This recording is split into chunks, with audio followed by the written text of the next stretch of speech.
तो आज परमात्मा की दया से मूल ज्ञान का प्रचार जसवंत नगर में होने जा रहा है। बड़े भाग होते हैं उन जीवों के जो इस मूल ज्ञान को एक बार भी सुन पाते हैं पूरे जीवन में, और उससे भी बड़ा भाग होता है उन लोगों का जो इस ज्ञान को थोड़ा सा भी समझ पाते हैं।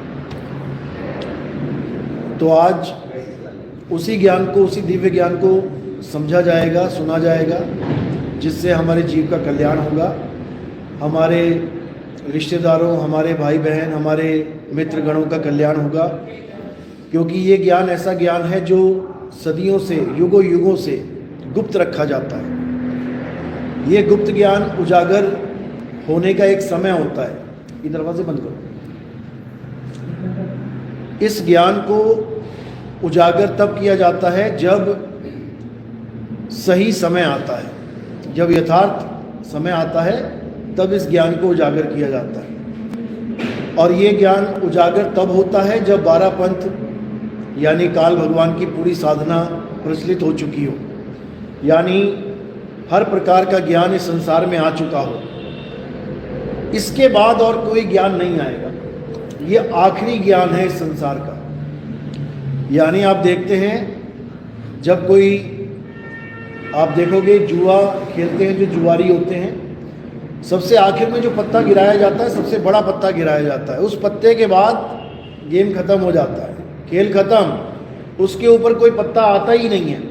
इसी प्रकार ये जो ज्ञान है, मूल ज्ञान, ये आखिरी ज्ञान है इस संसार का। हर प्रकार का ज्ञान आ चुका है, हर प्रकार का ज्ञान इस संसार में फैल चुका है। केवल और केवल मूल ज्ञान की कमी है। इसलिए दुनिया भर का ज्ञान होने के बाद भी सब अज्ञान में जी रहे हैं। सारा ज्ञान समझने के बाद भी लोगों का जन्म मरण खत्म नहीं हो पा रहा है। क्यों? क्योंकि उनके जीवन में मूल ज्ञान नहीं है। इसलिए वो ये जुए की बाजी बार बार हारते जा रहे हैं। क्योंकि पत्ता सही नहीं आ रहा, सबसे बड़ा पत्ता नहीं आ रहा, तो हारेंगे। इसी प्रकार सबसे बड़ा ज्ञान जो इस संसार में है वो है आत्मज्ञान। आत्मज्ञान से बड़ा इस संसार में कोई ज्ञान नहीं है। आत्मज्ञान के द्वारा ही अपने आप में रमे हुए परमात्मा को जाना जा सकता है। परमात्मा आप में रम रहा है, कहीं और नहीं खड़ा है कि कहीं और परमात्मा रहता है और आप यहाँ पर हो। याद रखना, आपके अंदर ही परमात्मा का वास है, लेकिन हमें अपना शुद्ध ज्ञान ना होने के कारण। क्योंकि जब ये बात बोली जाती है कि परमात्मा आपके अंदर है, तो लोग काया की तरफ इशारा कर देते हैं कि परमात्मा कहाँ रहता है, इस काया में रहता है। क्योंकि वो अपने आप को काया मान बैठे हैं, इसलिए वो परमात्मा को काया के अंदर ढूंढने लग जाते हैं। जबकि संतों ने बाणी बोली है, संतों ने बात बताई है कि तुम्हारा परमात्मा तुम्हारे अंदर विराजमान है। तुम्हारे अंदर विराजमान का मतलब ये है कि पहले तुम्हें ये जानना पड़ेगा कि मैं कौन हूं। और जब तुम ये जानोगे कि मैं कौन हूं, तब तुम्हें समझ में आएगा कि मैं शरीर हूं ही नहीं। मैं क्या हूं? मैं एक आत्म तत्व हूं, आत्मा हूं। तो जब अपने आप को आत्मा करके जानोगे, तब समझना कि अब तुम्हें परमात्मा मिलेगा, अब कोई रोक नहीं सकता। इसीलिए साहिब ने बोला कि ज्यों तिल माही तेल है और ज्यों चकमक में आग, और तेरा साईं तुझ में है, जाग सके तो जाग। कि तेरा साईं तेरे अंदर है भाई, तेरी काया के अंदर नहीं है। तेरी काया में कौन है? तेरी काया में सारे गुण हैं, रजोगुण, सतोगुण, तमोगुण। तेरी काया में कौन है? मन और माया है। तुम्हारी काया में परमात्मा नहीं है। इसीलिए साहिब ने बार बार आत्मज्ञान की चर्चा करते हुए कहा कि यह भेद काया से न्यारा, बूझे बिरला कोई। कि आत्मा को चीनो, फिर उसी में परमात्मा मिलेगा। यानी पहले दूध को चीनो और फिर उसी में तुम्हें घी का वास मिलेगा। वो दूध से न्यारा नहीं है। लेकिन इतनी सी बात समझने में बड़े बड़े ऋषि मुनि फेल हो गए, बड़े बड़े पीर पैगंबर फेल हो गए। वो अल्लाह को, खुदा को, भगवान को सातवें आसमान पे ही ढूंढते रह गए। जबकि वो अंदर की बात थी, वो सांकेतिक ज्ञान था। मूसा अलैहिस्सलाम को पहाड़ पे चढ़ाया गया, वो सांकेतिक ज्ञान था। वो पहाड़ पे चढ़ के खुदा से बात कर पाए, ये सांकेतिक ज्ञान है। क्या पहाड़ पे चढ़ने की जरूरत थी? क्या खुदा की आवाज जमीन पे नहीं आ सकती? कि खुदा की आवाज केवल पहाड़ की चोटी तक आएगी? क्या वो नीचे खड़े होकर बात नहीं कर पा सकते थे? ये सब सांकेतिक ज्ञान है, ये भेद हैं, ये रहस्य हैं। वो पहाड़ कौन सा है, जब तक ये समझ में नहीं आएगा तब तक तुम्हें पता ही नहीं लगेगा कि आखिर अल्लाह से बात हो तो हो कैसे। आज भी वो पहाड़ वहां पे है। आज क्यों नहीं कोई चढ़ के बात कर लेता अल्लाह से? नहीं कर सकता, क्योंकि वो पहाड़ वो था ही नहीं। वो तो एक संकेत मात्र था। असल में पहाड़ कहाँ है? पहाड़ ये है। इस पहाड़ की चढ़ाई करनी है। साहिब कहते हैं इस पहाड़ की चढ़ाई करोगे तो सिंहासन पे पहुंचोगे। खुदा का सिंहासन इस पहाड़ की चोटी पे लगा है, वहीं मुसल्ला बिछा हुआ है, वहीं तुमने जाना है। तो कह रहे अब तो जाए चढ़े सिंहासन और मिले हैं सारंग पानी। राम कबीरा एक भय है, कोई ना सके पहचानी। वो राम और कबीरा एक तभी होंगे जब इस पहाड़ पे चढ़ेंगे। जो इस पहाड़ पे नहीं चढ़ पाएगा वो सदा सदा के लिए नीचे ही धक्के खाएगा। और नीचे कहाँ जाएगा? लख 84 में जाएगा। साहिब समझा रहे हैं लख 84 भटक के और पाँव पे अटके आए, अब की पासा ना पड़ा तो फिर 84 जाए। ये जुए की बाजी है। अब की पासा ना पड़ा। कौन फेंकता था पासा? सबसे बड़ा पासेबाज कौन था? शकुनी मामा। वो पासा फेंकता था और उसको वरदान था कि जो पासे में सोच के फेंकेगा वही पासे में आ जाएगा। इसीलिए पांचों पांडव को बेगारी बना दिया उसने, सब कुछ जीत लिया उनसे, लेकिन वो धोखे की बाजी थी इसलिए मारा गया। हमारे साथ भी धोखा हो रहा है। कौन कर रहा है? काल और माया हमारे साथ धोखा खेल रहे हैं। जब तक काल और माया के धोखे को समझोगे नहीं तब तक तुम भी भिखारी बने रहोगे। राजा के बेटे हो तुम, लेकिन तुम्हें भिखारी बना रखा है सबने मिलके, और तुम भिखारी बने हुए हो। अब कब राजा बनोगे? जब सिंहासन पे चढ़ जाओगे। सिंहासन पे कौन चढ़ सकता है? राजा या राजकुमार। ये दो ही हैं, तीसरा कोई नहीं चढ़ता सिंहासन पे। या तो राजा चढ़ेगा या उसका उत्तराधिकारी। तो हम कौन हैं? हम राजा के राजकुमार हैं। और जिस दिन राजकुमार सिंहासन पे बैठ जाता है तो वो राजकुमार नहीं, क्या कहलाता है? राजा ही कहलाता है वो। इसी को साहिब कह रहे हैं, अरे कोटि तो ब्रह्मा भय और कोटि भय ईश, साहिब तेरी बंदगी से ये जीव हुए जगदीश। कि ऐसी बंदगी मिल जाए, ऐसी भक्ति मिल जाए कि तुम्हें अलग से भगवान की पूजा ना करनी पड़े, तुम्हारी पूजा के द्वारा तुम ही भगवान हो जाओ। तब समझना कि अब बात बनेगी। इसीलिए साहिब ने बार बार समझाया कि एक कहूं तो है नहीं और दो कहूं तो गारी, और जैसा है तैसा कहूं कहें कबीर बिचारी। यानी वो हमसे जुदा नहीं है, लेकिन हम उसको जान नहीं पा रहे हैं, इसलिए अज्ञानता में दो हुए बैठे हैं। असल में हम दो नहीं हैं। ओ शाह असा तो वख नहीं, बस देखण वाली अख नहीं। वो घी में, घी कहाँ विराजमान है? दूध में ही है। लेकिन तुम इन खुली आंखों से देखोगे दूध को तो तुम्हें घी नजर नहीं आएगा। लेकिन जो जानकार है, जो इस भेद को जानता है कि दूध में ही घी है, वो उस दूध को घी की नजर से देखेगा। वो कभी दूध को फेंकेगा नहीं नाली में। वो ये कह के नहीं फेंकेगा, नहीं नहीं नहीं ये घी नहीं, ये तो दूध है, फेंक दो इसे। नहीं, वो जानता है कि दूध में ही घी छुपा हुआ है। इसी प्रकार जितने भी संत हैं वो कभी आपको ये नहीं कहते कि आप काया हो या आप आदमी हो, औरत हो। वो हमेशा आपको आत्मा करके संबोधित करते हैं। आत्मा करके, चाहे तुम जीव अवस्था में हो तब भी तुम्हें बोलेंगे ये जीव आत्मा है। तुम्हारे साथ आत्मा लगाएंगे ही लगाएंगे, क्योंकि तुम्हें पता ही नहीं है आत्मा का ज्ञान। फिर भी तुम्हें चेताने के लिए तुम्हारे साथ आत्मा लगाया जाता है। चाहे पापी क्यों ना हो तब भी क्या ये पापी आत्मा है, ये दुष्ट आत्मा है। आत्मा जरूर लगाया जाएगा तुम्हारे साथ। क्यों? ताकि तुम्हें याद रहे कि मैं एक आत्मा भी हूं, मैं आत्मा हूं। लेकिन लोगों को समझ नहीं आता, इसलिए आत्मा को तो किनारे फेंक देते हैं और अपने आप को क्या समझने लगते हैं? मैं आदमी हूं, मैं औरत हूं, मैं बच्चा हूं, मैं बूढ़ा हूं, मैं जवान हूं। आत्मा का नामो निशान भूल जाते हैं। अब इसी को याद दिलाने के लिए संत आते हैं। वो समझाते हैं कि तू आत्मा है, तू अपने आप को आत्मा करके जान, क्योंकि तेरा साईं तुझ में है। आत्मा में ही परमात्मा का वास है। जो इस भेद को नहीं जान पाता वो हमेशा खुद से जुदा किसी परमात्मा को ढूंढने में जीवन बर्बाद कर देता है। वो खुद से अलग किसी भगवान को ढूंढने में जीवन बर्बाद कर देता है। वो कभी नहीं जान पाता कि आत्म स्वरूप, शुद्ध चैतन्य आत्म स्वरूप ही परमात्मा है। दोनों एक हैं। जिसको बोला गया है सत्य स्वरूपी नाम साहिब का, सो निज नाम हमारा। ये समझ में नहीं आती बात लोगों के। क्यों? क्योंकि अनुभव ज्ञान की कमी है। जिस दिन उनको अनुभव ज्ञान हो जाए, जिस दिन उन्हें समझ में आ जाए कि आखिर में हूं क्या, उसी दिन से उसकी परमात्मा की खोज खत्म हो जाती है।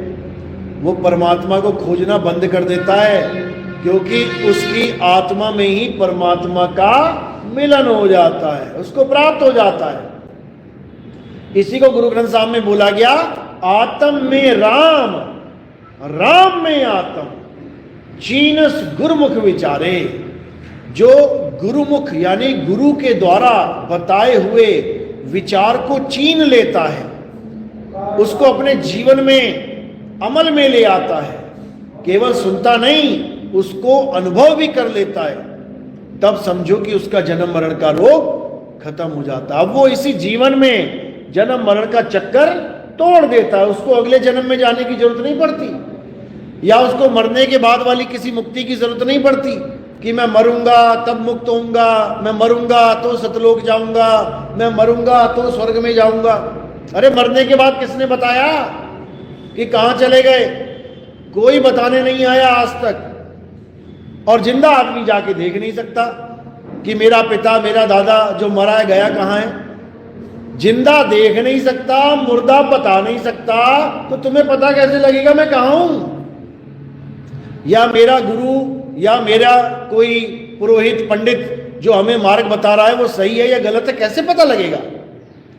इसीलिए साहिब ने कहा कि अब हूं मिले तब हूं मिलेगा, नहीं तो जमपुरवासी। अगर अभी मिला है परमात्मा, अभी तुम्हें अनुभव हुआ है उस मालिक का, तब समझ लो कि बाद में भी मिला ही हुआ है। अभी नहीं मिला तो क्या बाद में भी नहीं मिलेगा। इसलिए ये जीते जी की भक्ति है, ये जीते जी की भक्ति। यहां पर मरने के बाद का कोई आडंबर नहीं है। यहां जो मिलेगा जीते जी मिलेगा। यही साहिब ने बार बार समझाया कि मरने के बाद मुक्ति की आशा लगाने वाले लोग ये सब काल के जाल में गर्भ जून में चले जाते हैं, क्योंकि मुक्ति मरने के बाद की स्थिति को नहीं कहते हैं। मुक्ति जीते जी की स्थिति जो बनती है उसको कहते हैं। लेकिन लोगों को समझ में नहीं आता, वो उन गुरुओं की शरण में चले जाते हैं जो मरने के बाद सतलोक, अलखलोक, अगमलोक, स्वर्ग, नरक पता नहीं कहां कहां पहुंचा रहे हैं। लेकिन जो कबीर साहब का मूल ज्ञान है, वो मूल ज्ञान केवल और केवल जीते जी की भक्ति है। आत्म ज्ञान जीते जी प्राप्त होता है, मरने के बाद नहीं। इसीलिए साहिब ने बताया कि जल में मीन प्यासी, मोहे देखत आवे हांसी, आत्म ज्ञान बिना नर भटके। यानी बिना आत्म ज्ञान के हर इंसान भटक रहा है। भगवान के नाम पे, अल्लाह के नाम पे, वाहिगुरु के नाम पे, गॉड के नाम पे भटकता ही जा रहा है, दौड़ता ही जा रहा है। जैसे भेड़ बिना सोचे समझे किसी दूसरी भेड़ के पीछे लगी रहती है कि वो कहां जा रही है, एक बार भी नहीं सोचती। अगर एक भेड़, आगे वाली भेड़ पानी में छलांग मार दे तो सारी भेड़ें पानी में छलांग मार देती हैं। एक भेड़ कुएं में गिर जाए तो सारी भेड़ें कुएं में गिर जाती हैं। एक भेड़ आग में चली जाए तो सारी भेड़ें आग में चली जाती हैं। ये भेड़ चाल है, और इस भेड़ चाल में ही सारे संसार के गुरुआ लोग फंसे हुए हैं। क्यों? क्योंकि वो अपने गुरुओं की भेड़ चाल में, जैसा गुरु जी बता गए चेला जी वैसे ही बताई जा रहा है आगे। अपना निज अनुभव क्या है ये किसी के समझ में नहीं आ रहा। गुरु गद्दियां चल रही हैं, जैसा एक गुरु ने बता दिया वही सेम डिट्टो सत्संग सुन सुन के चेला आगे बता रहा है। गुरु गद्दियां चल रही हैं, वंशावली चल रही है। ना गुरु ने कभी जाना कि सतलोक क्या है, ना चेला जान पा रहा है सतलोक क्या है, लेकिन हजारों लाखों की संगत को भरमा के बैठा दिया कि हम सतलोक लेके जाएंगे। जबकि कबीर साहब ने घोर विरोध किया है सतलोक का। याद रखना इस बात को। कैसे सतलोक का विरोध किया है? पहली बात तो इन लोगों का सतलोक डुप्लीकेट सतलोक है, जिसमें सोने के पहाड़ हैं। अब इनको पूछो सोने का पहाड़ है, भैया सोना तो मिट्टी से निकलता है, यानी वहां मिट्टी भी होगी। फिर वो कहते हैं वहां पे काजू बादाम किशमिश है, तो काजू बादाम किशमिश तो पेड़ों से प्राप्त होते हैं। पेड़ 1,84 जून होती है, इसका मतलब तुम्हारे सतलोक में 84 लाख योनियां भी हैं। फिर कहते हैं वहां दूध की नदियां हैं, दूध आदमी तो देगा नहीं, दूध तो गाय बकरी देगी, इसका मतलब वहां पे दूध देने वाला भी कोई है। फिर 84 का चक्कर है वहां पे। यानी कि जो तत्व तुम्हें यहां दिखाई दे रहे हैं, माया ने ऐसे ही तत्वों के द्वारा एक नकली सतलोक की रचना की है। और कबीर साहब सतलोक के घोर विरोधी हैं, समझ लो। साहिब समझा भी रहे हैं, कर नैनो दीदार महल में प्यारा है, उसमें देखो क्या लिखा है। सारी रचना समझा के, सतलोक अलख लोक अगम लोक सारी रचना बताने के बाद क्या कह रहे हैं? अरे काया भेद किया निर्वारा, ये सब रचना पिंड मंझारा, माया अवगति जाल पसारा, सो कारीगर भारा है। कर दिया ना खात्मा। 2 ही लाइनों में सारे सतलोक अलख लोक अगम लोक सबका खात्मा कर दिया। कहीं नहीं जाना, कहीं जाना ही नहीं है। अरे ना कहीं आना और ना कहीं जाना, आपे में आप समाना, अपने आप में समाना है। कैसे समाएंगे? आगे खुलासा कर रहे हैं। कह रहे काया भेद किया निर्वारा, ये सब रचना पिंड मंजारा, माया अवगति जाल पसारा, सो कारीगर भारा है। आदि माया कीनी चतुराई, और झूठी बाजी पिंड दिखाई, अवगति रचना रची अंडमाही, ताका प्रतिबिंब ढाला है। यानी जितनी भी ये काया के अंदर रचना, कोई कह रहा है इंगला पिंगला सुषमना से जाएंगे, वहां पर ऐसा होगा वैसा होगा, सब माया का जाल है।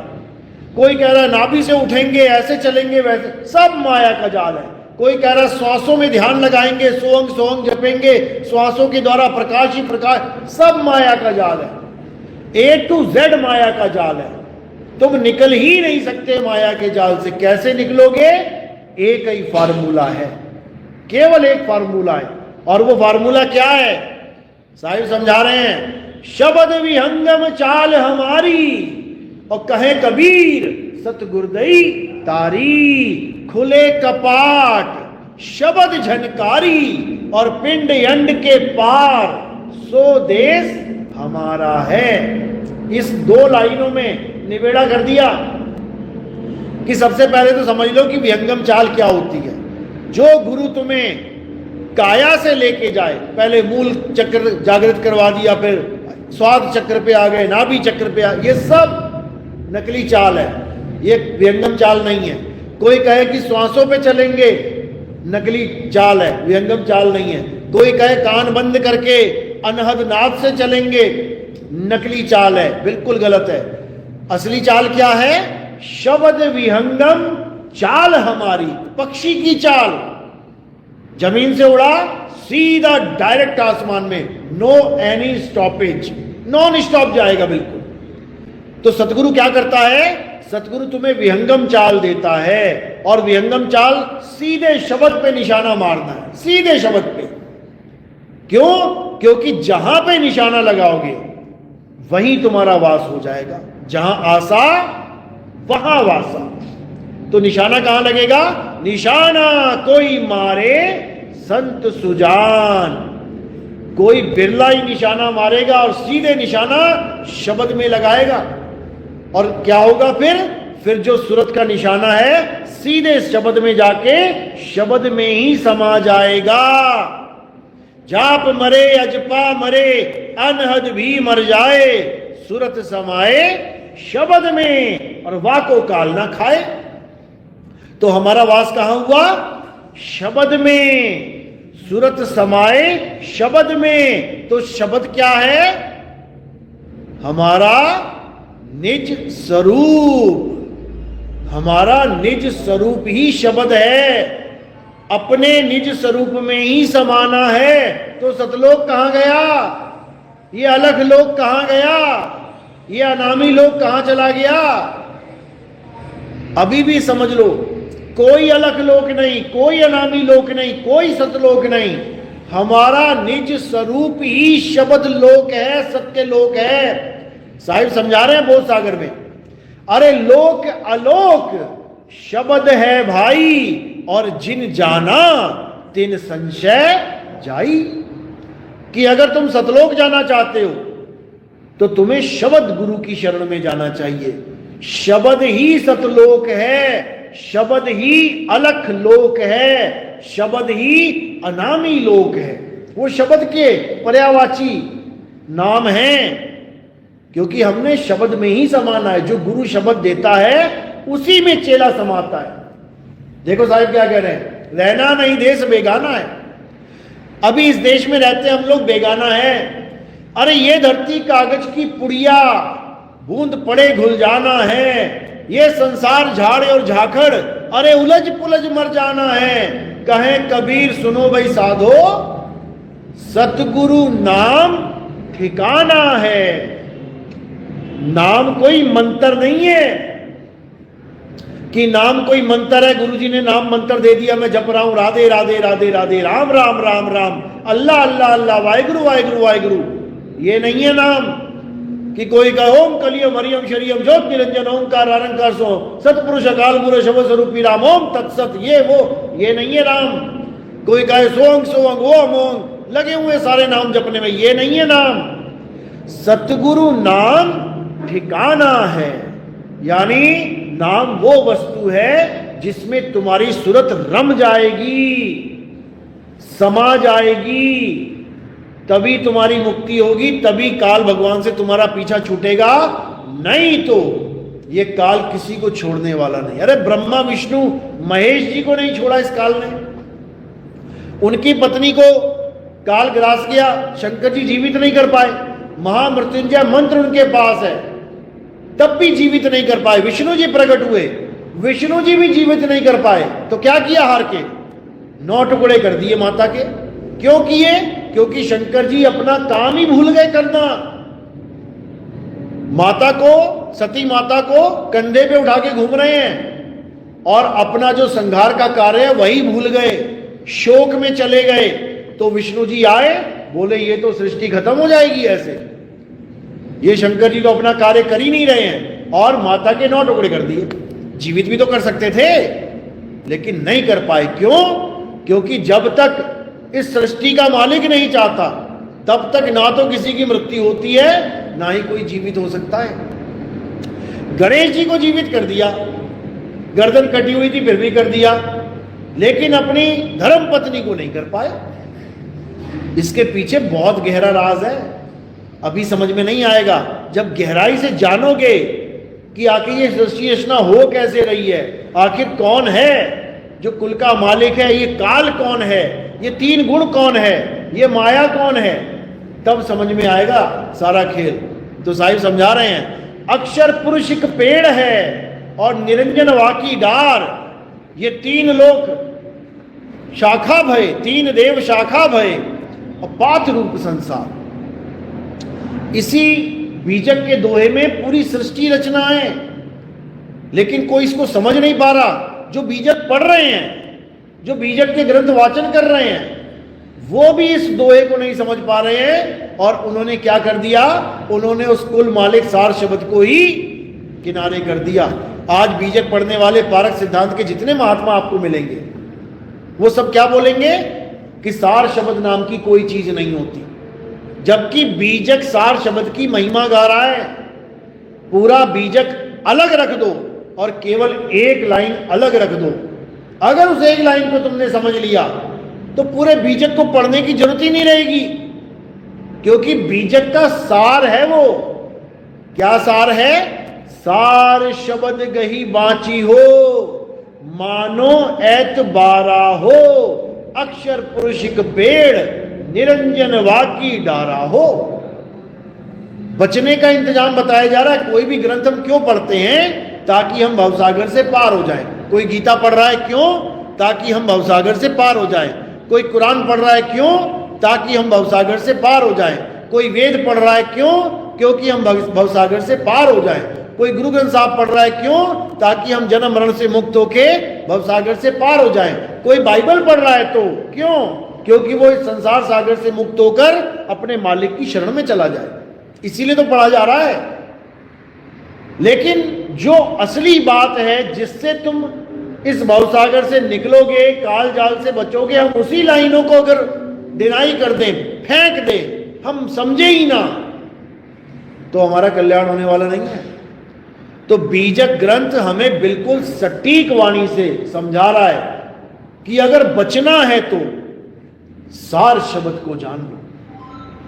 सार शब्द गही बांची हो। अब बांची हो लिखा है यानी बचोगे उससे, तो हमें मार कौन रहा है? बचना है किससे? पहले तो यह जानना पड़ेगा।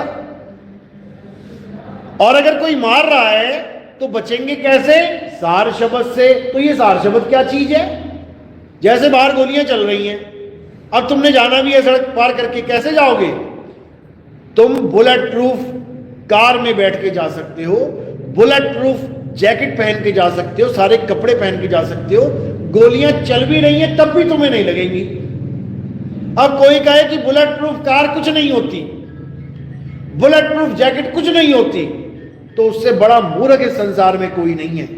क्योंकि बीजक में यही एक शब्द है जो तुम्हें बचने का संकेत कर रहा है।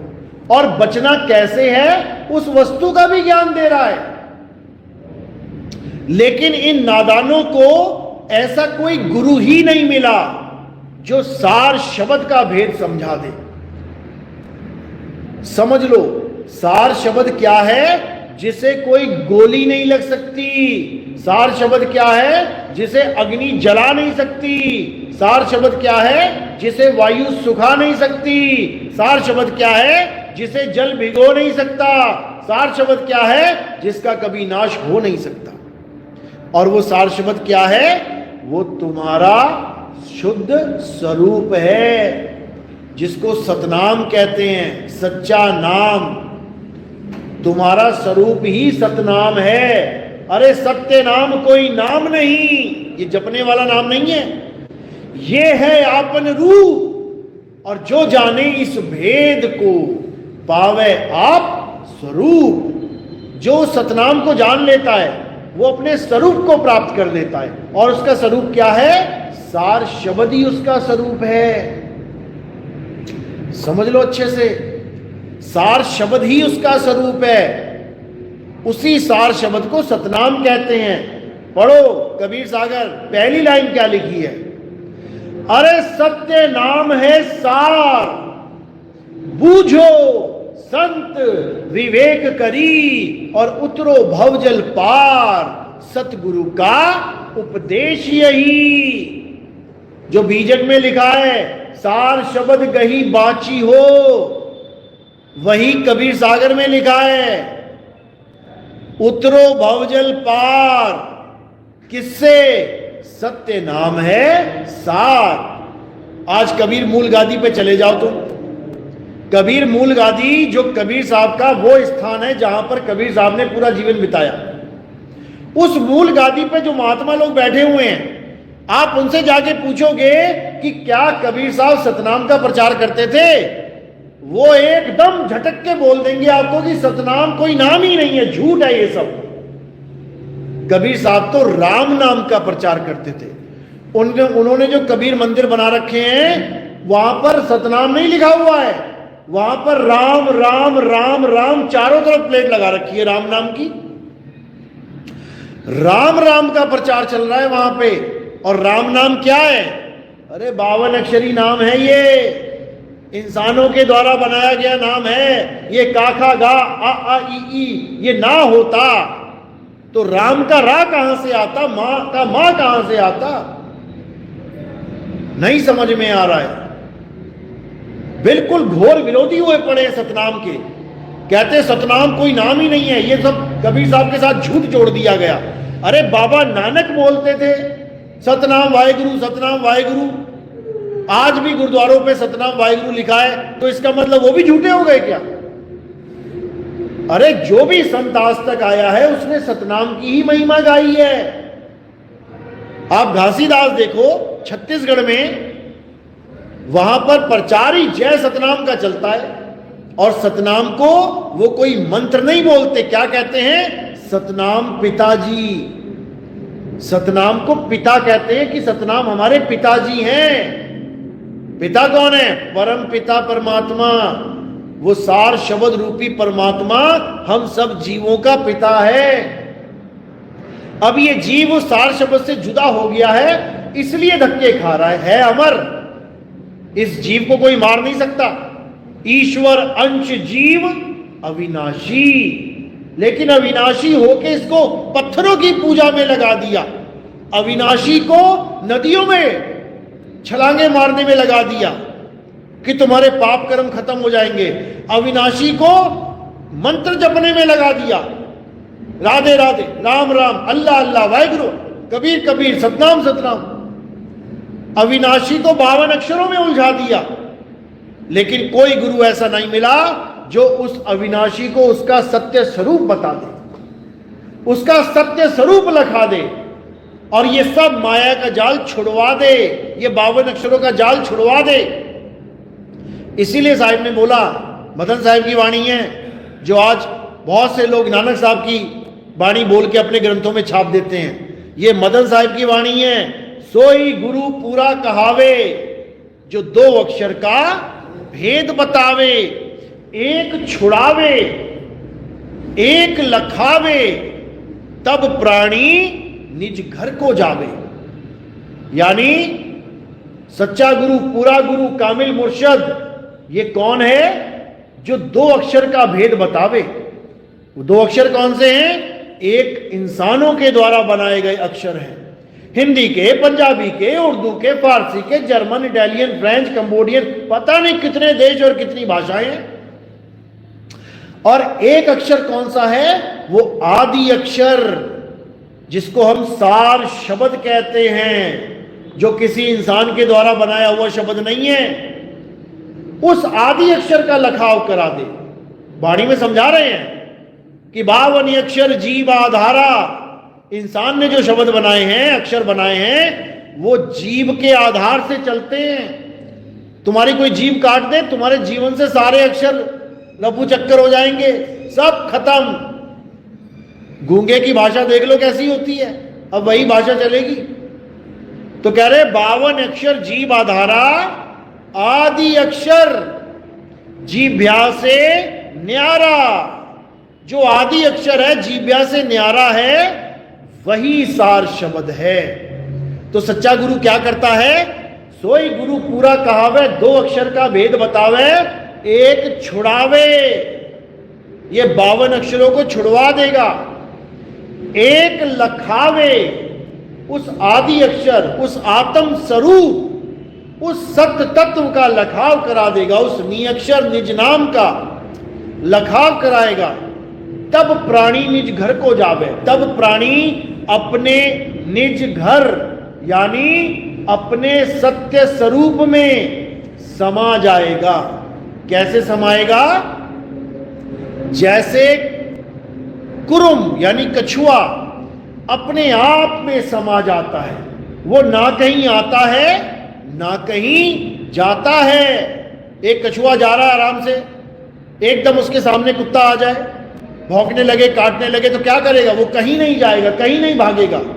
वो जहां पर भी माया जाल में है, चाहे कहीं भी खड़ा है, खेत में है, सड़क में है, छत पे है, आंगन में है, इस पूरे संसार में जहां पर भी है, वहीं से अपनी सूरत को यानी अपने अंगों को समेट के अपने अंदर समा लेगा। अब कछुए का उदाहरण इसलिए दिया जा रहा है क्योंकि कछुआ ही एक ऐसा जीव है जो अपने सारे अंगों को अपने अंदर समेट सकता है। लेकिन इसी कछुए का जो उदाहरण है वो सूरत के ऊपर लागू होता है। क्यों? क्योंकि सूरत भी अपने आप को समेट के शब्द में स्थिर कर सकती है। इसीलिए परमात्मा का पहला पुत्र कुरुम अवतार बोला गया है, कुरुम बोला गया है। अब कुरुम का मतलब ये नहीं कि कछुआ है, तुम कछुए की फोटो बना बना के मजाक उड़ाओ, ये कछुआ ज्ञान है, कछुआ ज्ञान है। तुम कभी फोटो बना ही नहीं सकते 16 पुत्रों की, और जो फोटो बना रहा है परमात्मा के 16 पुत्रों की, वो महामूर्ख है, क्योंकि 16 गुण हैं। तुम गुण की फोटो नहीं बना सकते। प्रेम एक गुण है, बना के दिखाओ फोटो प्रेम की। सत्य स्वभाव एक गुण है, बना के दिखाओ जरा। संतोष एक गुण है, बना के दिखाओ संतोष की फोटो। धीरज एक गुण है, दया एक गुण है। तुम 16 गुणों की फोटो नहीं बना सकते, क्योंकि वो गुण हैं, ये तुम्हारे अपने गुण हैं। इन गुणों को भूल के तुम अपने एक मन रूपी गुण को अपने ऊपर लाद के बैठे हो। यानी मन भी तुम्हारा ही गुण है, तुम ही से पैदा है। अक्षर पुरुष एक पेड़ है, निरंजन वाकी डार, निरंजन ही मन है। किसका पुत्र है? अक्षर पुरुष एक पेड़ का पुत्र है। अक्षर पुरुष कौन है? ये अविनाशी सुरता को अक्षर पुरुष कहते हैं। और इसका भी बाप कौन है? नी अक्षर पुरुष है। नी अक्षर अक्षर भया, अक्षर कीना प्रकाश, अक्षर से मणि उपजा, सुनो संत धर्मदास, मन से माया उपजी। सारी लाइन समझा रहे हैं। माया त्रिगुण रूप और 5 तत्व के महल में ये बांधा सकल स्वरूप। ये पूरी सृष्टि रचना है। इस मन को पैदा करने वाला कौन है? अक्षर पुरुष। ये सुरता ही मन को पैदा करती है। और मन आगे क्या करता है? मन माया को पैदा करके 3 गुणों को पैदा कर देता है, यानी सारी संरचना बना देता है। एक पल में तुम इस शरीर से छोड़ निकलते हो, दूसरा शरीर धारण करवा देता है साथ के साथ। जैसे तुम सोने जाते हो, जैसे ही तुम्हारा ध्यान इस शरीर से हटा, कहां चले गए? सूक्ष्म शरीर में चले गए। अब पता नहीं किस राजमहल में, किस नदी के किनारे, किस हवाई जहाज में, किस कार में बैठ के तुम सपने में अपने आप को देख रहे हो, मैं टहल रहा हूं, घूम रहे हो। माता मिल गई, पिता मिल गया, भाई बहन मिल गए, यार दोस्त मिल गए, सब सपनों में मिल रहे हैं। ये सब मन और माया की रचना है। एक सेकंड में अनंत ब्रह्मांड बना देता है ये मन, अनंत ब्रह्मांड। तुम एक बार सोचो तो सही कि मैंने कहां रहना है, वैसा ही डिट्टो बना देगा सारा सिस्टम। याद रखना इस बात को। जैसी तुम्हारी सोच होगी वैसी सृष्टि बना देगा ये साथ के साथ। इतना पावरफुल है ये मन। इसीलिए इसे 3 लोक का मालिक बोला जाता है। 3 लोक का मालिक ये मन ही है, निरंजन है ये, अलख निरंजन कहते हैं इसे।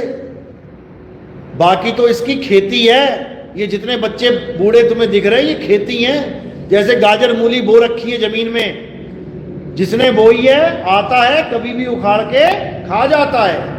इसलिए साहिब ने बोला है 3 लोक एक जेल है और पाप पुण्य 2 जाल, सारा जग भोजन बना खाने वाला काल।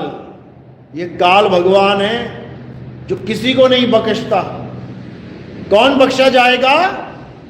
केवल वो बख्शा जाएगा जो कबीर साहब की बात को समझ लेगा। क्या कह रहे हैं? अरे बचना चाहो काल जाल से तो चीनो शब्द हमारा, और कहे कबीर अमर कर राखूं जो निज होए हमारा। अगर कोई मेरा निज यानी निजी यानी 100% मेरा हो गया, कहते हैं उसको मैं बचाऊंगा, मैं रक्षा करूंगा। और कैसे रक्षा करेंगे? ऐसे नहीं कि तुम सोच रहे हो कि मैं कुएं में गिर जाऊंगा तो कबीर साहब आके मुझे कुएं से निकालेंगे। ऐसे रक्षा नहीं करते कि मुझे 4 लोग मार रहे हैं और कबीर साहब बीच में आ जाएंगे और मुझे बचा लेंगे। वही हुआ था हिसार में, वो हरियाणा में। सब लोग सोच रहे थे कि हम पुलिस वालों के सामने खड़े हैं, हम लड़ेंगे झगड़ेंगे, कबीर साहब बीच में आके बचा लेंगे। कबीर साहब ने नहीं बचाया। मार मार के लठ जेलें भर दी, 1000 बंदों को देशद्रोह का केस लग गया इन अज्ञानियों की वजह से, क्योंकि इनको पता ही नहीं है कि कबीर साहब बचाते हैं तो कैसे बचाते हैं। इनको तरीका ही नहीं पता है कि कबीर साहब अगर तुम्हें बचाएंगे तो कैसे बचाएंगे। आज सब लगा के बैठे हैं कि परमात्मा बचाएंगे। अरे परमात्मा कैसे बचाएंगे? तुम ट्रेन के आगे खड़े हो जाओ, तुम्हारा पूरा विश्वास है परमात्मा पे, देखता हूं कैसे बचाएंगे। क्या वो ट्रेन रोक देंगे आके? कभी नहीं रोकेंगे। वो कैसे बचाते हैं काल से, हमें यही नहीं पता है। तो साहिब खुद समझा रहे हैं कि मैं कैसे बचाता हूं। क्या कह रहे हैं? अरे लोह चुंबक की प्रीत ज्यों लोह को लेती उठाए, ऐसा शब्द कबीर का काल से लेत छुड़ाए। ये है वो असली तरीका, ये है वो असली प्रोसेस, ये है वो असली विधि जिसके द्वारा कबीर साहब जीवों को बचाते हैं काल के जाल से। ऐसा नहीं होगा कि तुम्हारे लिए कबीर साहब वहां पे इंसान बन के आ जाएं, ऐसा नहीं होता। कई आए कई गए। बचाते कैसे हैं? जैसे लोहे को चुंबक बचाती है, चुंबक बचाएगी लोहे को, यानी ऐसा खींचेगा कि लोहा उड़ता हुआ जाएगा, विहंगम चाल से जाएगा और चुंबक पे लग जाएगा जाके। अब चुंबक से लोहा अलग हो जाए, इतनी औकात नहीं लोहे की, याद रखना। उसकी इतनी औकात नहीं है कि वो अलग हो जाए। वो तो समा गया, वो तो सरेंडर हो गया। तो कह रहे हैं नानक साहब, अरे तोड़ी ना टूटे, छोड़ी ना छूटे, ऐसी माधो खींच तनी और मऊलालन सो प्रीत बनी। कहते हैं मैं तोड़ी ना टूटे, छोड़ी ना, मैं समझ ही नहीं सकता अब कि इसको छुड़ाऊं कैसे। मैं जान ही नहीं सकता कि इस बंधन को तोड़ूं कैसे, अब ये ना टूटता। इसी को बोला है कि नाम खुमारी नान का और चढ़ी रहे दिन रात। ये उसको नहीं बोला है जो लोग सोच रहे हैं कि ऐसे हो जाएगा वैसे हो जाएगा। ये उस खिंचाव को बोला गया है कि उस आनंद में, उस परमात्मा के खिंचाव में मैं 24 घंटे रम रहा हूं। मैं क्या बोलूं, संसार में रहता हुआ भी वो मुझे खींच के रखा है उसने मुझे। इसी को कहते हैं प्रेम की जेवड़ी। अरे कबीर कूकर राम का, मोतिया मेरा नाव, और गले प्रेम की जेवड़ी, जहां खींचे तहां जाऊं। यानी मेरे गले में जो डोर बांध दी है उसने, अब मेरा बस नहीं चलता कि डोर बंधी हुई है और मैं अपने मन से कहीं भी जा रहा हूं। अब जो डोर बंधी हुई है वो डोर के द्वारा मैं खींचा चला जा रहा हूं। अब मेरी अपनी कोई इच्छा, मेरी अपनी कोई हैसियत, मेरा अपना कोई रुतबा रह ही नहीं गया। मैं तो कूकर बन गया मालिक का। लेकिन लोग इसको नहीं समझ पाते। लोग क्या कर रहे हैं? लोग अपने मनमाना आचरण, अपने मन की कही, अपने मन के द्वारा फैले हुए भरम जाल में फंसे पड़े हैं। कोई समझने की कोशिश ही नहीं कर रहा है। सब अपने मन को गुरु बना के बैठे हैं। क्यों? क्योंकि आजकल ट्रेंड चला हुआ है, YouTube में से 4, 5, 10 सत्संग सुनो महात्माओं के और उसके बाद अपना YouTube चैनल बना के बैठ जाओ। आजकल ये ट्रेंड चला हुआ है और ये ट्रेंड चलना ही था, क्योंकि कुरान पाक में भी लिखा है, हदीसों में लिखा है कि जब वो आखिरी पैगंबर यानी आखिरी ज्ञान इस दुनिया में आएगा। पैगंबर का मतलब क्या होता है? अंबर से पैगाम आना, यानी आसमान से फरमान आना। इसीलिए कुरान को आसमानी किताब बोला जाता है कि वो धरती पे नहीं लिखी गई है, वो आसमान से आई है। तो जो आसमान से कोई पैगाम आता है और उसको कोई देता है तो उसको पैगंबर कहते हैं, पैगंबर। तो ये हदीसों में लिखा है कि जब वो असली ज्ञान आएगा उस समय इतने गुरु बन के बैठे होंगे, इतने लोग ज्ञान दे रहे होंगे कि तुम्हें समझ में ही नहीं आएगा कि असली कौन है नकली कौन है। ये दर्ज है वहां पे कि इतने गुरु बन के बैठ जाएंगे लोग कि तुम्हारी बुद्धि चकरा जाएगी। क्यों?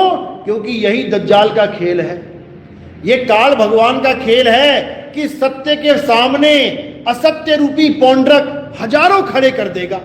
कृष्ण जी एक थे ना, लेकिन बिल्कुल डिट्टो पौंड्रक बना बैठा था कृष्ण। उसने भी 4 हाथ डेवलप कर लिए थे, 2 नकली लगा लिए थे। उसमें गदा पकड़ ली, शंख पकड़ लिया, कमल का फूल पकड़ लिया, आशीर्वाद भी दे रहा है। लेकिन पौंड्रक कभी कृष्ण नहीं हो सकता। पौंड्रक पकड़ा जाएगा, नकली माल पकड़ा जाएगा। भले तुम किसी साहूकार के यहां से असली ब्रांडेड माल चोरी करके ले आओ, लेकिन तुम दुकान खोल के बैठोगे तो साहूकार नहीं कहलाओगे। क्या कहलाओगे? चोर, चोरी कहलाओगे। और आज YouTube पे हमारा ज्ञान सुन सुन के, इस मूल ज्ञान को सुन सुन के हजारों लाखों चोर बने बैठे हैं जो इस ज्ञान को बेचने की कोशिश करेंगे। लेकिन जो मालिक का विवेकी हंस होगा वो उनसे पहला ही सवाल ये दागेगा कि तुम्हारा गुरु कौन है, यानी तुम ये माल कहां से लेके आए हो भाई, कहीं चोरी का तो नहीं है। आज तुम एक मोबाइल लेने जाते हो किसी भी दुकान पे तो पहले क्या मांगते हो? सेकेंड हैंड मोबाइल वाली दुकान हो ना, और दुकानदार तुम्हें कहे जी मोबाइल है पर इसका बिल नहीं है, तुम क्या क्या कहोगे? भैया ये जोड़े हाथ, पता लगा इसी मोबाइल से कोई कांड करके आया है, कोई कत्ल करके आया है, इसका EMI नंबर पुलिस वालों के पास है और मैं अपनी सिम डालूं और सीधे ट्रैक हो जाए और मैं जेल चला जाऊं। भैया ये जोड़े हाथ, मुझे तुम्हारा मोबाइल नहीं चाहिए। समझ लो, इसी प्रकार जो भी YouTube पे बैठे हुए गुरु घंटाल, आप केवल उससे सवाल पूछो कि आपका गुरु कौन है। ये ज्ञान आपको किसने दिया है? जो अपने गुरु का नाम नहीं बता पाएगा, समझ जाना वो चोर है। वो चोरी का माल लेके आया है, और चोरी का माल बेचना और चोरी का माल खरीदना, ये दोनों जुर्म हैं, ये कानूनी जुर्म है। इसी प्रकार निगुरे को गुरु बनाना और निगुरा ही यहां से मर जाना, ये दोनों ही महा क्या है, ये फूटी किस्मत है। ये महा फूटी किस्मत है ये जो निगुरे को गुरु बना के बैठा है, जिसको खुद नहीं पता कि मैं करने क्या आया हूं इस दुनिया में, उसको गुरु बना के बैठा है। क्यों? क्योंकि उसने 5, 10, 15, 20 लोगों के सत्संग सुन लिए, अब खिचड़ी बनाने में लगा हुआ है, अब जुबानी जमा खर्ची में लगा हुआ है, अब थूक को बिलोने में लगा हुआ है। इसको थूक बिलोना कहते हैं। एक होता है दूध बिलोना, एक होता है थूक बिलोना। दूध बिलोना कहते हैं अनुभव ज्ञान को, जिसमें तुम्हारी अवस्था बदल जाती है। दूध बिलोगे तो क्या होगा? दूध से दही, दही से मक्खन, मक्खन से घी हो जाएगा। और थूक बिलोना, जितना मर्जी बिलोते रहो भैया, थूक में थूक ही निकलेगा, इससे ज्यादा कुछ नहीं हो सकता। और जितने भी थूक बिलो रहे हैं, ये सब अपनी बारी का इंतजार करो, काल भगवान आने वाला है। याद रखना, यहां पर थोड़ी सी वाहवाही की कमेंट्स में आ जाए, वाह गुरु जी क्या ज्ञान दिया, इससे कुछ होने वाला नहीं है। जब वो आएगा तो तुम्हारी हालत खराब हो जाएगी, तुम्हारे पैर कांपने लग जाएंगे, तुम्हारे प्राण गले में आ जाएंगे। अब तुम YouTube नहीं देखोगे कि भैया बचाओ मुझे, अब परमात्मा से अरदास करोगे कि मुझे बचाओ। और परमात्मा का ये नियम है कि बिन गुरु ज्ञान ना उपजे, बिन गुरु मिले ना मोक्ष, बिन गुरु लखे ना सत्य को, बिन गुरु कटे ना दोष। ये परमात्मा का नियम है। और जो परमात्मा के नियम पे नहीं चलता वो निगुरा अपराधी हो जाता है। साहिब कह रहे हैं कबीर निगुरा ना मिले, अरे पापी मिले 1000, एक निगुरे के सिर पे लाख पापों का भार। इतनी बड़ी लानत दी है कबीर साहब ने इन निगुरा लोगों को। और जो ये हमारे सत्संग सुन सुन के कहते हैं कि हमें ज्ञान कैसे हुआ, आओ हम तुम्हें बताते हैं कैसे हुआ भैया। तो कहते हैं जैसे जंगल में गाय का बछड़ा आया, पैदा हुआ, अब उसको कौन ज्ञान दे रहा है कि दूध कहां है? हमसे ही सुना है। मतलब निगुरा भी हमारी कॉपी करके गुरु बनने की कोशिश में है। कमाल हो गई। अरे कोई उदाहरण ही अपना दे देते, अगर तुम इतने विवेकी हो तो हम भी कह रहे हैं कि इंसान का बच्चा पैदा हुआ, उधर गाय का बच्चा पैदा हुआ, इधर इंसान का बच्चा पैदा। गाय के बच्चे ने खोज लिया दूध अपना, इंसान का बच्चा खोज के दिखाए? इंसान का बच्चा खोज के दिखाए? नहीं खोज सकता, क्योंकि परमात्मा ने ये इंसान के लिए बंधन रखा हुआ है कि तुझे खुद से ज्ञान नहीं होगा। नहीं तो सारा ज्ञान हो जाए, स्कूल क्यों खोल रखे हैं? सारा ज्ञान हो जाए, दुकानें क्यों खुली हुई हैं? सिखा रहे हैं काम एक दूसरे को, हर चीज सीख रहा है इंसान। अरे इंसान है, बुद्धि है, मालिक ने विवेक दिया, बुद्धि दिया है, खुद जागृत कर ले। नहीं हो सकता। क्यों? क्योंकि ये बुद्धि विवेक जागृत करना परमात्मा का कार्य है। परमात्मा गुरु भेजता है तुम्हारे जीवन में, उस गुरु के द्वारा तुम्हें ज्ञान होता है। नहीं तो कोई माई का लाल ऐसा नहीं है जो बिना गुरु के पार हो जाए, बिना गुरु के ज्ञान प्राप्त कर ले, हो ही नहीं सकता। अरे इस गुरु परंपरा को चलाने के लिए स्वयं परमात्मा इस दुनिया में आए, उनको भी गुरु धारण करना पड़ा इस गुरु परंपरा को चलाने के लिए। कबीर साहब को किसी ज्ञान की जरूरत नहीं थी, कबीर साहब स्वयं से परम ज्ञानी थे, फिर भी एक पत्थर पूजने वाले को गुरु धारण किया उन्होंने। पत्थर पूजता था उनका गुरु रामानंद स्वामी, जिसका कबीर साहब घोर विरोध करते थे। ऐसे इंसान को भी गुरु बनाया उन्होंने। क्यों? केवल एक प्रथा चलाने के लिए। और क्या बोला?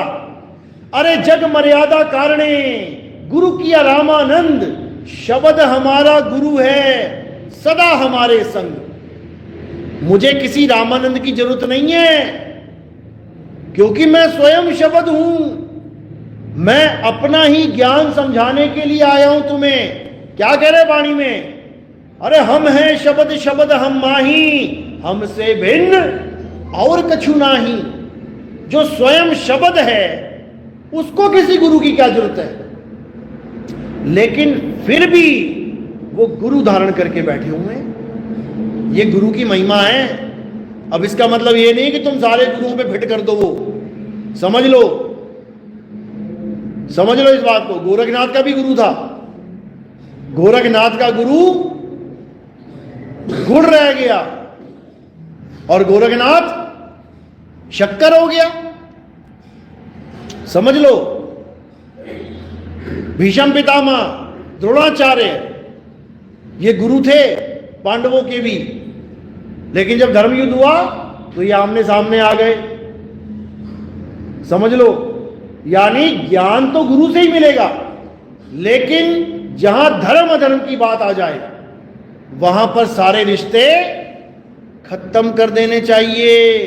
वहां पर केवल धर्म और अधर्म इसका आमना सामना होगा। तो अगर इस परिस्थिति में तुम्हारी गुरु के साथ अनबन हो जाती है, समझ में आती है बात कि धर्म अधर्म युद्ध है भैया। अर्जुन और द्रोणाचार्य आमने सामने खड़े हो गए, कोई बात नहीं।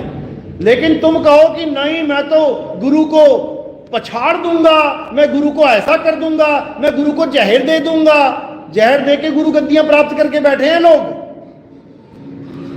कहते गुरु को चेला विष देवे जो गाठी हो दाम, और पुत्र पिता को मारता ये माया का काम। कहते ऐसे भी धुरंधर बैठे हुए हैं जो अपने ही गुरु को नीचा दिखा के, अपने ही गुरु को गलत दिखा के, झूठा साबित करके खुद ज्ञानी बनने के चक्कर में है। ऐसे भी धुरंधर हैं। कहते हैं उनको ऐसा जाल मिलेगा काल भगवान का कि जन्मों जन्म दुर्गति होगी उनकी, दुर्गति। कहते गुरु की निंदा सुने जो काना, ताको निश्चय नरक निदाना। वो नरकों में जाएगा जो गुरु की निंदा करता है। क्योंकि गुरु ही है जो उसको समझदार बनाता है, गुरु ही है जो उसको भवसागर का ज्ञान समझा के उससे निकलने की प्रेरणा दे रहा है, और वो चेला उसी को दुत्कार रहा है। अब उसके निकलने का कोई साधन नहीं है, क्योंकि गुरु परमात्मा की कृपा से मिलता है, भले पत्थर पूजने वाला ही क्यों ना मिला हो, वो भी परमात्मा की कृपा से मिला है, क्योंकि वो तुम्हारा ABCD वाला टीचर है, शुरुआत वही करवा रहा है। इसीलिए क्या बोला, प्रथम गुरु है माता पिता, रज बीरज के जो है दाता, दूसर गुरु है मनसा दाई, गर्भवास से बंध छुड़ाई।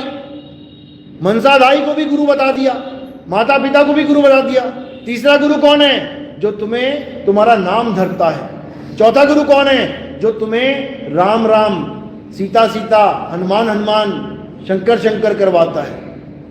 आगे बढ़ते जाओगे तब जाके तुम्हें आखिरी गुरु मिलेगा, आठवां गुरु।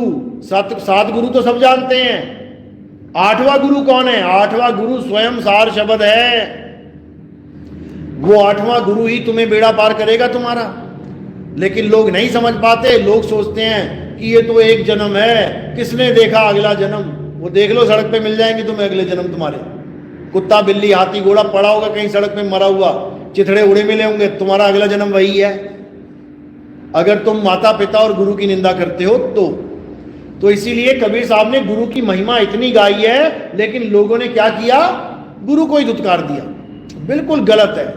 मतभेद हो सकते हैं गुरु चेले में, लेकिन गुरु दुत्कारने के लायक नहीं होता, चाहे कैसा भी गुरु क्यों ना हो, कैसा भी गुरु क्यों ना हो। जो गुरु की निंदा शिष्य करता है वो कभी जन्म मरण से मुक्त हो ही नहीं सकता। उसने अपनी अपॉर्चुनिटी का नाश कर लिया, अपने मौके का सत्यानाश कर लिया है। तो गुरु की महिमा अनंत है भाई। इसीलिए कबीर साहब ने गुरु की महिमा गाई है, बिना के गुरु को परमात्मा से ही बड़ा बना दिया। गुरु गोविंद दो खड़े और काके लागू पाए, बलिहारी गुरु आपने गोविंदियो बताए। कहते गोविंद तो सदा मेरे साथ था, जन्मों जन्मों से मेरे साथ है। क्यों, वो तो मेरे अंग संग है। परमात्मा हमारे अंग संग है, कब से, जब से हम हैं, लेकिन आज तक नहीं मिला। कारण क्या है, कारण है हमें गुरु नहीं मिला। जिस दिन हमें गुरु मिल जाएगा समझ लो कि परमात्मा की मोहर लग गई। अब तुम्हें परमात्मा मिलेगा ही मिलेगा। अब तुमने क्या करना है, केवल पूर्ण विश्वास के साथ भक्ति करनी है। मोको कहां ढूंढे रे बंदे, मैं तो तेरे पास में, ना मैं जप में, ना मैं तप में, ना एकांत निवास में।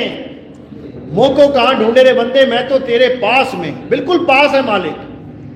लेकिन कह रहे हैं खोजी होए तुरंत मिल जाऊं एक पल की तलाश में। जो गुरु है वो तुम्हें एक पल में समझा देगा कि तुम्हारा परमात्मा कहां है।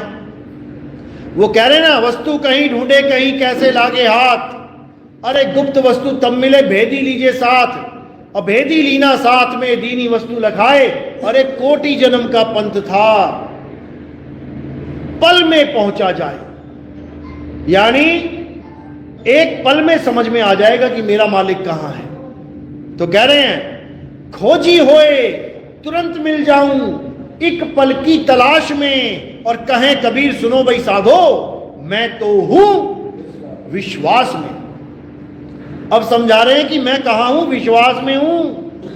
अब ये विश्वास कितने दिन करना है हमने, 2 दिन, 10 दिन, 100 दिन, 500 दिन, 1000 दिन, 2 साल, 5 साल, 10 साल, कब तक करना है, अंत समय तक। कहते राम नाम रटते रहो जब लग घट में प्राण, और कबहू दीन दयाल के भनक पड़ेगी कान। कहते राम नाम रटते, जो गुरु ने तुम्हें भेद समझा दिया है, जो सार शब्द का तुम्हें भेद समझा दिया है, तुम विचलित मत हो जाना। 101% उस दरवाजे पे मैं ही खड़ा मिलूंगा तुम्हें, बस दरवाजा छोड़ के मत जाना। इसीलिए साहिब समझा रहे हैं, द्वार धनी के अरे पड़े रहो और धक्का धनी का खाओ। कब हूं धनी निवाजी हैं, जो दर छाड़ना जाओ। अगर दरवाजा छोड़ दिया तुमने तो समझ लो कि अब 84 का दरवाजा खुल गया। इसलिए उस दरवाजे को कभी नहीं छोड़ना, चाहे कितना ही लोग बकवास करते रहें, अरे ये तो गलत ज्ञान है, अरे ये तो काल का जाल है। विवेक जगा लेना अपना, विवेक के द्वारा परख कर लेना, किसी के कहने में नहीं जाना है, अपने विवेक पे भरोसा रखना है। तो कह रहे मैं बांदी का जाम गुलाम गुलाम गुलाम हूं और पड़ा रहूं दरबार, 8 जाम हूं। मैं तेरे दरबार में 8 जाम खड़ा मिलूंगा तुझे, तेरे दरवाजे पे 8 जाम खड़ा हूं मैं। ये दरवाजा कहां है?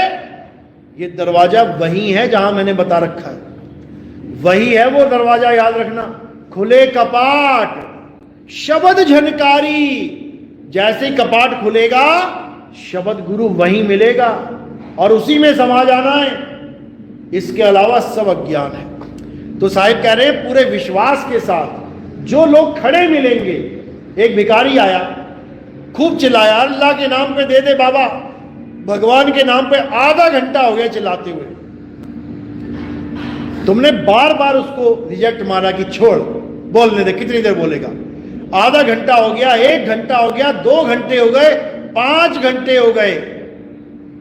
अब तुम्हारे दिल में तरस आया कि चलो इसको कुछ दे ही देते हैं और बढ़ा देते हैं। तुम 500-500 की गड्डी उठा के लेके गए कि इसको एक ही दिन में अमीर बना देते हैं, छोड़ो। जैसे तुम दरवाजे के पास गए और दरवाजा खोला तो तुमने क्या देखा कि वो अगले दरवाजे पे मांग रहा है। जब वो अगले दरवाजे पे मांगने लगा तो तुम क्या करोगे? तुम चुप्पे से दरवाजा बंद कर लोगे और तुम वापस अपना खजाना अपने पास रख लोगे। यानी वो भिखारी इतना बदकिस्मत है कि अपने मालिक के दरवाजे को छोड़ के आगे निकल गया। अब जो आगे निकल गए हैं उसके लिए क्या बोला? अरे आगे खोजे तो गिर पड़े और पीछे खोजे भुलाए, सार शब्द से आगे खोजे, बांधा जमपुर जाए। कोई कमी नहीं छोड़ी साहिब ने समझाने में, लेकिन बुद्धि पता नहीं काल के हाथों में कैसी आ गई है, लोगों के समझ ही नहीं रहे हैं। पत्थर को भगवान मान लेंगे लेकिन अपनी आत्मा को परमात्मा नहीं मान पाते, समझ लो। लेकिन अब तो नकल मारने वाले इतने हो गए कि तुम्हें समझ में ही नहीं आएगा कि बात हो कहां रही है। आज पत्थर पूजने वाले हमें स्वरूप ज्ञान समझा रहे हैं कि तू है क्या, अपने आप को जान, तू आत्मा है। अरे तुमने जान लिया क्या? तुमने पहचान लिया क्या अपने आप को? तुम तो सारी उम्र पत्थर पे माथा फोड़ते रह गए, तुम्हें इतना भी विवेक नहीं आया कि तुम पत्थर को भगवान मान बैठे। और आज तुम हमारे सत्संग सुन सुन के तुम लोगों को आत्मा का ज्ञान समझा रहे हो। वाह रे वाह। जो लोग ये कह रहे थे कि आत्मा भोजन करती है, परमात्मा भोजन करता है, आत्मा आहार विहार करती है, परमात्मा आहार विहार करता है, आज हमारे सत्संग सुन के क्या बोला जा रहा है कि परमात्मा ही शब्द है, शब्द गुरु ही परमात्मा। तो भैया शब्द गुरु कहां से आहार विहार करता है? शब्द तो अचल है, अचल है, अडोल है, अबोल है, तुम उसको कौन सा आहार विहार करवा दोगे? तो ये सब नकली माल पकड़ा जाएगा, याद रखना इस बात को। अभी जजमेंट डे आएगा, अभी जजमेंट करेगी जनता। अभी तो सामने सब अपना अपना सामान लगा के बैठे हैं, अभी तो शोरूम सज रहे हैं, अभी निर्णय होगा और बहुत जल्दी होगा। और जितने भी नकली माल वाले ये चोर हैं, ये सब तुम्हें अपनी गठरी उठा के भागते मिलेंगे। गठरी भी यही छूट जाएगी, क्योंकि वो माल भी हमारा ही है, हमारा ही माल है, लेके नहीं जाने देंगे कहीं भी। तो सबका नंबर लगेगा, बस देखते जाओ। और ये समय आएगा और इसका फैसला कौन करेगा? वही करेगा जो सबको राजा बनाती है। कौन? जनता। क्योंकि जनता ही जनार्दन है। आज तक जनता को ही मूर्ख बना बना के ये राजा बने बैठे हैं। अब जनता ऐसी जागेगी कि इन्हीं लोगों से सवाल दागेगी कि बाबा जी हमें तो तुम आत्मा का ज्ञान बता रहे हो, तुम सारी उम्र पत्थर पूजते रहे। हमें तुम बता रहे हो कि हम आदमी नहीं है, औरत नहीं है, तुम राधा और कृष्ण को आदमी औरत मानते रहे। हमें तुम बता रहे हो कि हम परमात्मा के अविनाशी जीव है, और तुम किसको पत्थर को पूछते रहे? हमें तुम बता रहे हो कि हम आत्मा हैं, हम ऐसे हो, और तुम 52 अक्षर को जपते रहे और जपवाते रहे जो इंसानों के द्वारा बनाए गए हैं। ये सब सवाल पूछे जाएंगे और इन बाबा लोगों को भागने को रास्ता नहीं मिलेगा, सवालों से बच नहीं पाएंगे ये लोग। ये समय बहुत जल्दी आएगा, बस देखते जाओ, क्योंकि अब ऐसी जागृति हो रही है, क्योंकि कबीर साहब ने बोला है, घर घर होगा बोध विचारा। हर घर में परमात्मा की, अल्लाह की, वाहिगुरु की बात चलेगी, जो आज तक ढकी हुई है। आज तक जो भेड़ चाल चल रहे हैं, अब वो गर्दनें उठा उठा के देखेंगे हम सही मार्ग पे हैं कि नहीं। और जो जान जाएगा कि हम गलत मार्ग पे हैं, उन भेड़ों का साथ छोड़ के विवेकी हंस बन जाएगा वो, और ये होके रहेगा। याद रखो इस बात को। कल के सत्संग में एक मुसलमान ने नाम लिया था ना, उसको उसकी बिरादरी से ही अलग कर दिया मुसलमानों ने, लेकिन फिर भी वो एक को और को लेके आ गया उसको हुक्का पानी बंद कर दिया उसका, उसके साथ कोई कनेक्शन नहीं है अब किसी का। कहते गले में आपने ये क्या पहन लिया, रुद्राक्ष पहन लिया क्या? समझ ही नहीं पाए वो इस बात को, और उसको अलग कर दिया गया। अगर वो कोई ताबीज पहना होता काले रंग का, तब कोई ना पूछता कि ये गले में ताबीज क्यों पहन लिया। मुसलमान 36 ताबीज पहनते हैं, दिखा दो कुरान में कहीं लिखा है कि ताबीजों पे विश्वास करो। कुरान में लिखा है कि अल्लाह के सिवा अगर तुम किसी पे विश्वास करते हो तो तुम काफिर हो। नहीं लिखा तो बता दो। तो एक ताबीज गले में लटका हो, उसको तो कोई मुसलमान उसको एक्सेप्ट कर लेगा कि हाँ ठीक है। और कबीर साहब की कंठी पे उंगली उठाई गई कि ये क्या पहन लिया। अरे जो पहना है उसके बारे में समझ तो ले, उसके बारे में जान तो ले। अगर कोई चीज धारण की गई है तो उसके पीछे कोई कारण है। बिना कारण के हम किसी को धारण नहीं करवाते। अगर बुर्का है तो उसका कारण है, तुम बुर्के के कारण को ना जानो और तुम उसको गलत बोलने लग जाओ, ये क्या पहना दिया काला सा कपड़ा। अरे उसको पहनाने का कारण है, तुम कारण को जानो।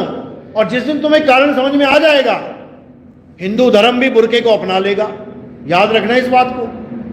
बुर्का पहनना कोई बुरी बात नहीं है, बुर्का हमारी बहन बेटियों को सेफ रखता है। याद रखना इस बात को। और जिस दिन तुम्हें ये समझ में आ गया ना, उस दिन बुर्के की खिलाफत तुम बंद कर दोगे। अभी भी ऐसे लोग हैं हिंदुओं में जो पूरा ढक के चलते हैं, अपनी बहन बेटियों को ढक के रखते हैं कि मुंह ढक के चलो। अरे तो वही काम कर रहा है बुर्का भी भाई। सेफ्टी पर्पस के लिए कितना जरूरी है वो। 90% से ज्यादा जितने भी ये गलत काम हो रहे हैं, ये केवल देखने दिखाने की वजह से हो रहे हैं। वो देख रहा है, कुछ दिख रहा है तो गलत हो रहा है। जब कुछ दिखेगा ही नहीं तो कुछ गलत होने के आसार बहुत कम हो जाएंगे। तो हर चीज का एक कारण होता है। अगर हमने कंठी धारण करवाई है, उसका एक कारण है। कंठी में 6 धागे होते हैं और एक मनका होता है। 6 धागे किसको रिप्रेजेंट करते हैं? 6 शरीरों को। हमारे 6 शरीर हैं, स्थूल, सूक्ष्म, कारण, महाकारण, कैवल्य, हंस। इन 6 शरीरों को चला कौन रहा है? एक आत्मदेव। और जो आत्मा है उसके लिए एक मनके का प्रयोग किया जाता है। ये कबीर साहब का अपना चलाया हुआ नियम है, ये किसी आदमी का चलाया हुआ नहीं है कि किसी ने अपने मन से चला दिया। जब कबीर साहब गंगा नदी के किनारे नाम दीक्षा लेने गए अपने गुरुजी से, वैसे तो दे नहीं रहे थे, तो छोटा सा बालक, 6 महीने का बालक बन के उनको दीक्षा लेनी पड़ी। तब गुरुजी की कंठी तोड़ी, उन्होंने माला तोड़ी, ये सबूत दिखाने के लिए कि देखो ये तुम्हारी ही कंठी है, तुमसे मेरी मुलाकात हुई है। क्योंकि उस वक्त वो 5 साल के थे और 6 महीने का बालक बने तो गुरु कंफ्यूज हो जाएगा कि मैं तो 6 महीने के बच्चे से मिल के आ रहा हूं, ये कहां से आ गया 5 साल का। तो वहां पर उनके माला को तोड़ के एक मोती अपने गले में पिरोया, उन्होंने कंठी बनाई। तब से ये कंठी चली आ रही है। और ये निकम्मे जो कबीर पंथ में होके कहते कबीर कंठी नहीं पहनाते थे, कंठी का उन्होंने खंडन किया है। अरे भाई, कबीर साहब ने माला का खंडन किया है, माला का खंडन किया है जो जपने में आती है। और जो कंठी धारण करके अज्ञानी कबीरपंथी बने बैठे हैं, उनको बोला है कि केवल कंठी पहनने से बात नहीं बनेगी कि तुम माला कंठी पहन के सफेद चादरा ओढ़ के बैठ जाओ, तुम ज्ञानी हो गए, तुम गुरुजी बन गए। उन्होंने कहा है कि कंठी इस भेद को दर्शाती है कि तुम 6 के 6 शरीरों का और आत्मा का ज्ञान रखते हो। यह दर्शाती है कंठी कि तुम्हें 6 शरीर का पता है और तुम्हें आत्मा का भी ज्ञान है, यानी जड़ का भी पता है और तुम्हें चेतन का भी पता है। जड़ चेतन का करे निबेड़ा, कहें कबीर सो हंस है मेरा। तो वो मुसलमान भाई जो जिस दूसरे भाई को लेके आया उसका नाम था सुलेमान, और हम अलिफ लैला देखते थे बचपन में, उसमें शमशेर सुलेमानी होती थी एक, उसका नाम ही सुलेमान है, यानी जो अज्ञान को काट दे, इसी को बोला गया ज्ञान खड्ग कबीर साहब की वाणी में, और इसी को भविष्य पुराण में बोला गया है कल्कि की तलवार। इसी को ईसाइयों में बोला गया है कि जीसस के हाथ में लोहे की तलवार होगी जब वो दोबारा आएंगे। इसी को इमाम मेहंदी का नाम लेके बोला गया है कि इमाम मेहंदी एक बहुत बड़ा क्षत्रिय होगा, उसके हाथ में तलवार होगी, घोड़े पे विराजमान होगा वो। तो कहने का मतलब ये उसी एक की तरफ इशारे हैं कि अकल के घोड़े और विवेक की तलवार जो थाम लेगा वही कल्कि हो जाएगा। और वो कैसे होगा? जब वो कल्कि गुरु को धारण करेगा, क्योंकि गुरु ही उसको अपने जैसा बना सकता है। कल्कि का मतलब क्या होता है? कलंक से रहित, जिसमें कोई कलंक ना हो, वही कल्कि है। गरीबदास जी की वाणी में कल्कि अवतार का नाम रखा है निकलंक राया, यानी वो परमात्मा जिसमें कोई कलंक यानी अज्ञान यानी ऐसी कोई वस्तु नहीं है जो नाशवान है, यानी सारी नाशवानी वस्तुओं से ऊपर आत्म स्वरूप अविनाशी की बात की गई है। वही कल्कि अवतार है, वही आत्म ज्ञान सारे संसार में फैलाएगा, और जो उसका शिष्य होगा, जो उसके ज्ञान को समझ लेगा, वो स्वयं कल्कि हो जाएगा। यही बोला है कि जब इमाम मेहंदी आएंगे तो सब इस्लामिक हो जाएंगे, यानी सब मुसलमान हो जाएंगे। मुसलमान का मतलब क्या है? कि सब मुसल्ले पे खड़े होके ईमान को धारण कर लेंगे, मुसलमान हो गए। इसी को बोला है कि जब जीसस आएंगे वो सबको क्रिश्चियन बना देंगे, यानी सबको ईसाई बना देंगे। इसी को बोला है जब कल्कि अवतार आएंगे वो पूरी दुनिया में सनातन का फैलाव कर देंगे, एक भी ऐसा नहीं बचेगा जो सनातनी नहीं होगा। इसी की तरफ इशारा है, यानी जो अपने आत्म ज्ञान को समझता जाएगा वो आत्मा ही होता जाएगा, वो ये काया रहेगा ही नहीं। ये सब गुरु की महिमा से होगा, निगुरों की महिमा से नहीं। इसलिए साहिब ने बोला अवतार के बारे में, आप मदन साहिब की वाणी पढ़ेंगे, उसमें कबीर साहब ने बिल्कुल साफ क्लियर बोल दिया कि चौथी गद्दी होई अवतारा, ताका चरित्र विदित संसारा, हम ही उनके सिर बैठ भी आई और वासे पार कोई नहीं पाई। मदन साहिब के पंथ में लोग इस ग्रंथ को ही सत्य नहीं मान रहे हैं। उन्हीं के ग्रंथ उन्हीं के आश्रम से छपे हैं, अपने ही गुरुओं ने ग्रंथ छपवाए हैं, लेकिन ये लोग नहीं मान रहे हैं। क्यों? क्योंकि उन ग्रंथों में इनका जिक्र नहीं है, इनकी दाल नहीं गल रही है, इनको किनारे कर दिया, इनको गद्दियों वाला बता दिया कि ये गद्दी के भिखारी हैं, गद्दी पे बैठने के चक्कर में रहते हैं, ये सब आश्रमवादी हैं। जो हमारा हंस होगा वो कड़िहार होगा। चौथी गद्दी कड़िहार बोली है, कड़िहार यानी वो अपना भी कल्याण करेगा और वो जगत के कल्याण के लिए गद्दी त्याग देगा, इसी को कड़िहार कहते हैं। वो गद्दी में विराजमान नहीं होगा, यानी वो किसी आश्रम का महंत नहीं होगा, किसी गुरु गद्दी की परंपरा को नहीं चलाएगा, उसमें क्लियर दर्ज है ये बात। लेकिन इसको कोई समझने को तैयार नहीं है। क्यों? ये माया बड़ी विचित्र है भाई। इस माया के चक्कर में तुम सत्य के सामने से भी आंखें बंद कर सकते हो। याद रखना, ये माया ऐसी है। तभी कहते हैं अरे दुविधा में दोनों गए और माया मिली ना राम, ना तो राम मिला ना माया मिली। तो यही सबके साथ होना है। चलो आज का सत्संग यही समाप्त करते हैं। कोई नाम दीक्षा वाला है? प्रथम दीक्षा या दूसरी दीक्षा? दूसरी दीक्षा, चलो।